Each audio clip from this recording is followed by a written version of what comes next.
আসসালামু আলাইকুম ওয়া রাহমাতুল্লাহি ওয়া বারাকাতু। সম্মানিত দর্শক ভাই ও বোনেরা, কাছে এবং দূরে থেকে যারা আমার এই অনুষ্ঠান দেখতেছেন সকলকেই জানাই আন্তরিক মোবারকবাদ। আমি মুফতি মোহাম্মদ জহিরুল ইসলাম আপনাদের সামনে নিয়ে এসেছি আজকে। স্বপ্নে যদি আমরা রোজা রাখতে দেখি বা ইফতার করতে দেখি, তাহলে এর কি ব্যাখ্যা হবে? এই ব্যাখ্যা কি আমাদের ভবিষ্যতের জন্য খারাপ কিছু বয়ে আনতেছে না ভালো কিছু বয়ে আনতেছে? আসুন আমরা জেনে নেই তাফসিরুল আহলাম থেকে। আল্লামা মুহাম্মদ ইবনে সিরিন রহমাতুল্লাহি আলাই তাফসিরুল আহলামের মধ্যে উল্লেখ করেন, সব সময় রোজা রাখতে অভ্যস্ত এমন ব্যক্তি যদি রোজার দিনে ইফতার করতে দেখে স্বপ্নে, সে কোনো মানুষের গীবত বা পরনিন্দা করবে, নাউজুবিল্লাহ, অথবা তার দুরারোগ্য ব্যাধিতে আক্রান্ত হবে। এর মানে হলো সে রোজা রাখতে পারতেছে না।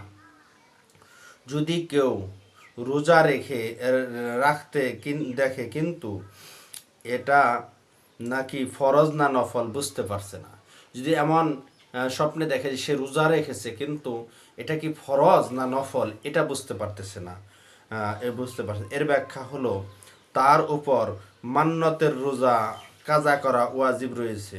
যেমন মহান আল্লাহ তাআলা বলেন, ইন নাজারতুম লির রহমানি সাওমা ফালান ফালান উকাল্লিমাল ইয়াউমা ইনসিয়া।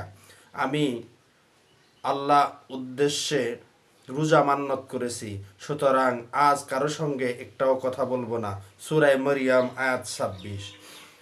রোজা রাখার মাধ্যমে রোজা রাখা ব্যাখ্যা মাঝে মধ্যে চুপ থাকার মাধ্যমেও করা হয়, কারণ কোরআন শরীফের মধ্যে চুপ থাকার দ্বারাও রোজার কথা বলা হয়েছে। কেননা রোজার আসল হলো চুপ থাকা। ঈদ পালন করতে দেখলে, যদি কেউ দেখে যে ঈদ পালন করতেছে, তাহলে স্বপ্ন দশটা যে দেখবে সে আসলে চিন্তামুক্ত হবে, তার আর চিন্তা ভাবনা কিছুই থাকবে না, সে আনন্দ উচ্ছ্বাস বা আনন্দ উল্লাস জীবনে পাবে। আল্লাহ তাআলা আমাদেরকে সকলকে বোঝার তৌফিক দান করুক। ভিডিওটি শেষ করার আগে আপনাদের সকলের কাছে অনুরোধ থাকবে, আমাদের চ্যানেলটি সকলেই সাবস্ক্রাইব করুন, লাইক করুন, কমেন্ট করুন।